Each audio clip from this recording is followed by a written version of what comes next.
Hello guys. Guys, आज मैं फिर से एक और बहुत ही बढ़िया, बहुत ही शानदार वीडियो के साथ आया हूँ। आज हम फिर से हिंदी टू इंग्लिश ट्रांसलेशन सीखेंगे। देखेंगे कि जो मैंने हिंदी में ये लिखा हुआ है, इसको इंग्लिश में कैसे लिखना है या कैसे बोलना है। क्योंकि दोस्तों, ये जो तरीका है ना, ये सबसे अच्छा तरीका है, ये बेस्ट तरीका है इंग्लिश सीखने के लिए।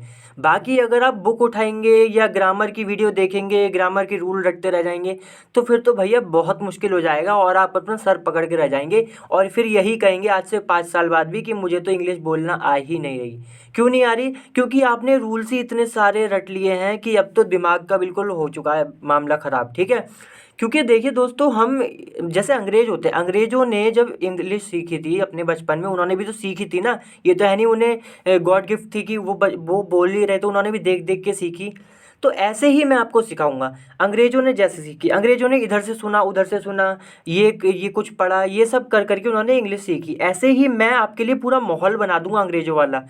जैसे कि अब मैं ये लिख कर लाया हूँ, ये मैं आपको सीधे सीधे बताऊंगा कि इसको कैसे इंग्लिश में बोलना है, कैसे लिखना है। और यही सबसे अच्छा तरीका है इंग्लिश सीखने का। ठीक है? तो चलिए दोस्तों, वीडियो को शुरू करते हैं। उससे पहले वीडियो को लाइक कर दें, दूसरों का भला भी कर दें, तो शेयर कर दें दूसरों का भला करने के लिए, है ना।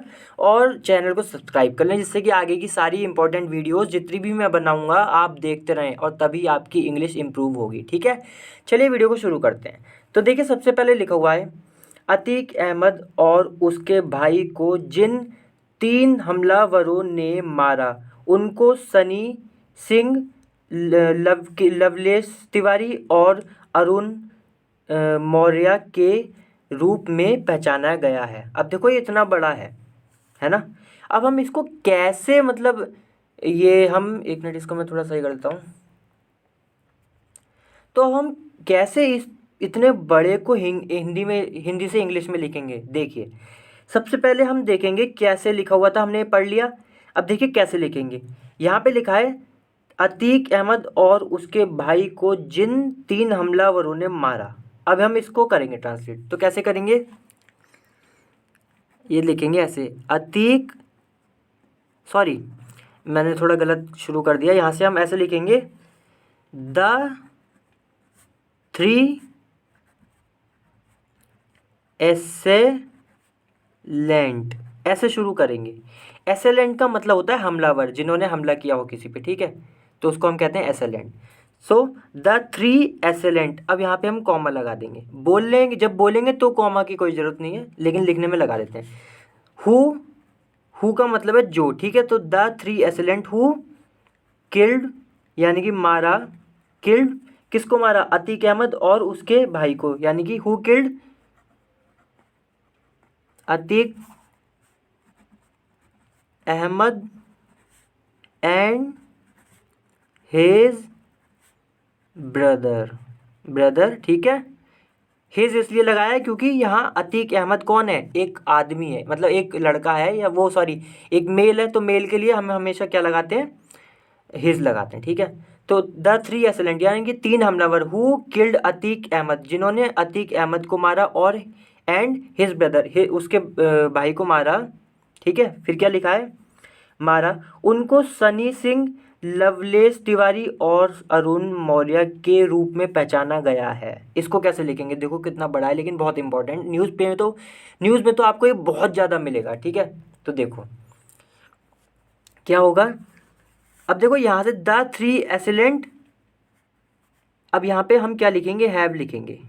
Have been identified. अब ऐसा क्यों किया है, अभी मैं बताता हूँ।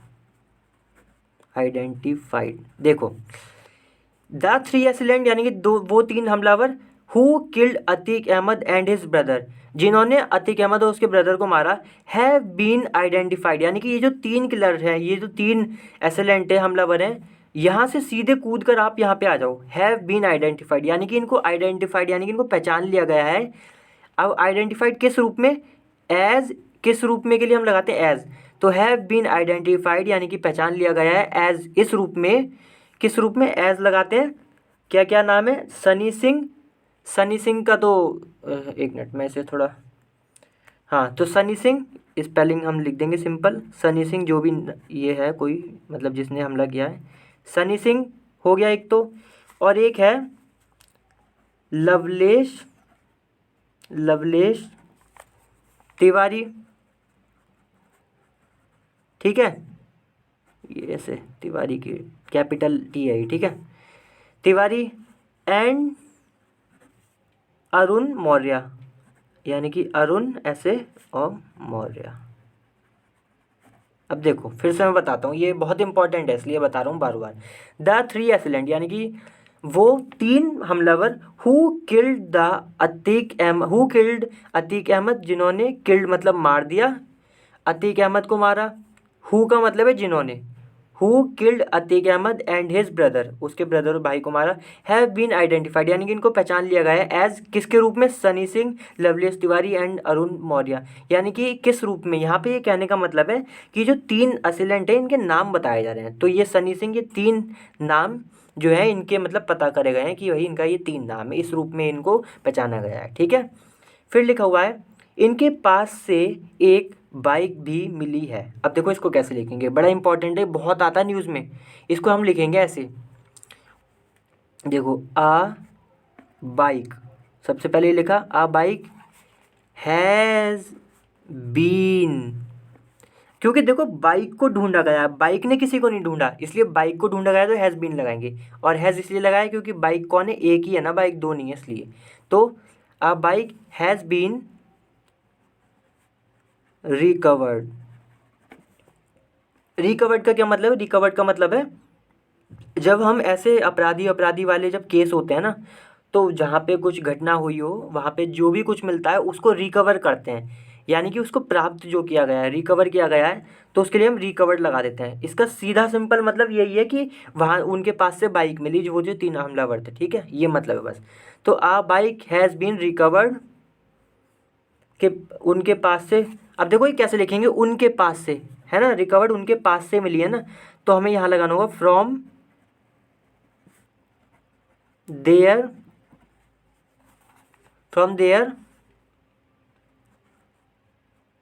पोजीशन,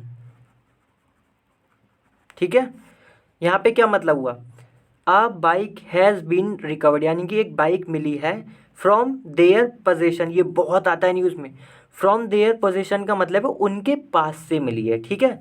फिर क्या लिखा है, जिसको हथिया लिया गया है, यानी कि पुलिस ने जिसको अपने कब्जे में ले लिया है, इसका ये मतलब हुआ।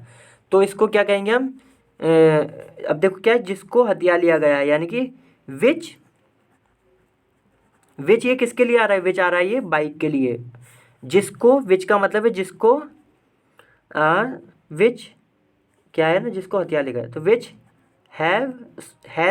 हैज़ बीन सीज्ड, देखो है ना। अब देखो मैं बताता हूँ फिर से, आ बाइक हैज़ बीन रिकवर्ड, या एक बाइक मिली है किसके पास से, फ्रॉम देयर पोजीशन, यानी कि उनके पास से जो वो हमलावर थे, विच हैज़ बीन सीज्ड। अब इसका क्या मतलब है, इसका मतलब है जिसको सीज यानी कि हथियार लिया गया है, कब्जे में ले लिया गया है, पुलिस ने लिया होगा ऑब्वियसली, है ना। तो पुलिस ने यानी कि कब्जे, और हम पुलिस लगाना चाहे तो बाय दिखाकर पुलिस लगा भी सकते हैं, और वरना तो ये अपने आप ही पता ही है कि पुलिस ही लेती है कब्जे में, ऐसी चीज़ें है ना। तो विच हैज़ बीन सीज, यानी कि जिसको कब्जे में ले लिया गया है। हैज़ क्यों लगाया, हैज़ लगाया इसलिए, इससे हैज़ हमने इसलिए लगाया क्योंकि विच आ रहा है, और विच किसके लिए आ रहा है, विच आ रहा है बाइक के लिए। बाइक कितनी है, एक, तो एक बाइक है, तो एक बाइक के लिए आया विच, क्योंकि एक बाइक है इसलिए हमने हैज़ लगाया है, ठीक है। अगर ज़्यादा होती तो हम हैव लगाते। और विच का मतलब है जो, यानी कि एक bike, a bike has been recovered, एक बाइक प्राप्त कर ली गई है फ्रॉम देयर पोजीशन, उनके पास से, विच हैज़ बीन सीज, जिसको कब्जे में ले लिया गया है, ठीक है दोस्तों। चलिए दोस्तों, आज फिर से बहुत इंपॉर्टेंट हमने सीखा, ये बहुत इंपॉर्टेंट वीडियो थी आज की, तो बहुत ही इंपॉर्टेंट, अगर आपको न्यूज़पेपर पढ़ना सीखना है ना, बहुत इंपॉर्टेंट वीडियो थी, इसको बिल्कुल भी मिस ना करें। तो चलिए आज की वीडियो फिर हम यहीं समाप्त करते हैं, अगली बार फिर से मिलते हैं किसी और अच्छी सी वीडियो के साथ, तब तक के लिए बाय।